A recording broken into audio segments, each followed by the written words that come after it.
Anthony Arden aka Tony Kabaka, one of the most prominent youth leaders in Nigeria, believed to have thousands of youths very loyal to him, during the week, came out with a video press release to confirm before the general public that he was invited by the Economic and Financial Crimes Commission, EFCC, over petitions and allegations of Naira abuse, stating that he honored the invitation because nobody is above the law, but he decided to issue the video press release because of Albert Obese, a loyalist of the immediate past Edo State Governor, Godwin Obaseki, whom he accused of always insulting him and trying to spoil his name on social media. Thus, he issued a threat message to pluck off his teeth and break his bones with his own bare hands anytime Albert Obese, who is currently living in London, comes to Nigeria, adding that, since his parents cannot call him to order, and if Albert Obese ever insults him on social media platforms again, his parents' home will be visited and the parents will start feeling the heat.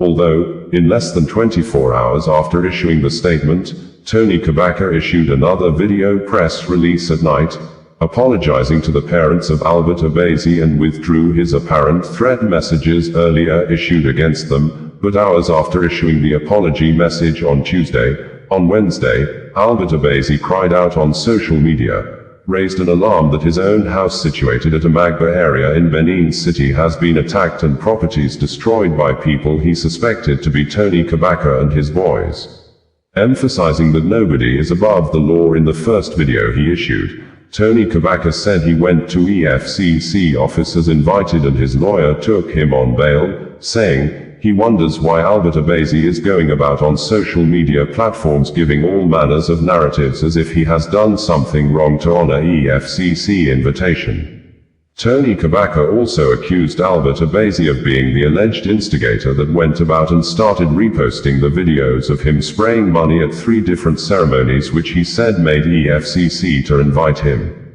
According to Tony Kabaka, the videos of the alleged abuse of Naira notes were events that were held long ago, a period he said he never knew the government was really serious about the CBN Act of Naira abuse. Stressing that the videos and the events were recorded and held long ago before his close associate and co-official colleague in the Edo State government, Kelly Akumboa aka Ebo Stone, allegedly violated the Naira abuse laws, which he was also invited by the EFCC. While apologizing to Albert Obese parents over his comments and apparent threat, Tony Kabaka listed many wrongs the London-based Albert Obese has allegedly committed against him, which include allegedly instigating the then-Governor Godwin Obaseki to demolish his hotel, the T. Latifa Hotel and Suites that was demolished in 2020 by the former governor on the ground that the hotel was built on government primary school land, even when an High Court had issued a restraining order in 2019, ordering the then-Governor Obaseki to stop the demolition plan. The High Court later ruled against the Edo State government and ordered the government to rebuild the hotel and hands it over to the owner, Tony Kabaka. Although the Edo State Police Commissioner, Monday Agbonika, says he has arrested policemen seen venting their anger and destroying vehicles in Benin City after they were sent as a backup team to rescue their colleagues, some men of the Inspector General of Police Intelligence Response Team, IRT, who apparently were overpowered by a group of youths who protested, demanded and ensured the IRT officers released the suspects the special police officers had arrested on ground of alleged unlawful arrest, with to extort money from the suspects, forcing the protesting youths to vandalize the police vehicle at Okumwan quarters in Aluku area of Ovia Northeast local government area of Edo State last week, and in addition to this, the Inspector General of Police has also subjected 6 officers including their supervisor to a disciplinary action after a viral video that was circulated on TikTok and other social media platforms saw one of the officers of the Nigerian police force extorting money from travelers along the Benin bypass in Edo State under the pretense of enforcing the Electronic Central Motor Registry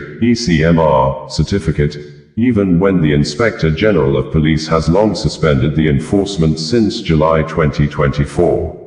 According to the statement issued on Wednesday by the Edo Police Command spokesperson, Moses Yamu, you may recall the unfortunate attack on IRT personnel by some protesting youth at Okomwen community on the 20th of May 2025 while in transit from Lagos through Edo State, leaving them with various degrees of life-threatening injuries and their vehicle vandalized. A reinforcement team deployed to the scene successfully rescued these officers and effected the arrests of some of the miscreants involved in the attack. However, some officers were captured in a video conducting themselves in an unprofessional manner, smashing a vehicle parked in the location. Inasmuch as the command condemns the act of attacking the IRT personnel, it views the police conduct during the rescue as highly unprofessional. Therefore, these personnel who have been identified to be from the command's quick response team have been arrested and are currently undergoing disciplinary procedures as stipulated in the police regulations. CP Monday Agbonika, FDC called for mutual accountability from the general public as he assures the good people of Edo State of the command's commitment to delivering policing services in line with best practices, the police spokesperson stated. In another development, the police command spokesperson said that, in its sustained raids against criminals through credible intelligence that some persons suspected to be armed robbers, kidnappers, cultists were hibernating at Kendrina Hotel, operatives of the Anti-Money Laundering and Terrorism Financing Unit of the State Criminal Investigations Department, SCID, raided the location off Country Home Road, Benin City on the 13th of May 2025. During the operation, one Endurance OVOG, 22 years, was arrested while others later identified as Clinton, Jeff, Mike, and Emmanuel alias Slim Khalifa, surnames yet unknown, escaped through the fence to neighboring compounds. The following exhibits were immediately recovered in their possession: 1 English Beretta pistol, 1 locally fabricated pistol, 1 ammunition, 18 live cartridges. Indigenous People of Biafra, IPOB, on Monday reacted to a report released by SBM Security Intelligence and Reuters International News Agency publication of the report, which stated that over 776 people have been killed since August 9, 2021, when sit-at-home started every Monday in the southeastern states of Nigeria, with the SBM attributing the killings and the 30 travelers allegedly killed earlier this month around Okigwe-Owerri Highway and Umuna community in Onuimo local government area of Imo State to IPOB and ESN, Eastern Security Network. This, IPOB, in a rebuttal issued by its spokesperson, Emma Powerful, on Monday, accused the Nigeria National Security Advisor, Nuhu Ribadu, of allegedly plotting with the SBM and Reuters to give the Biafra group a bad name.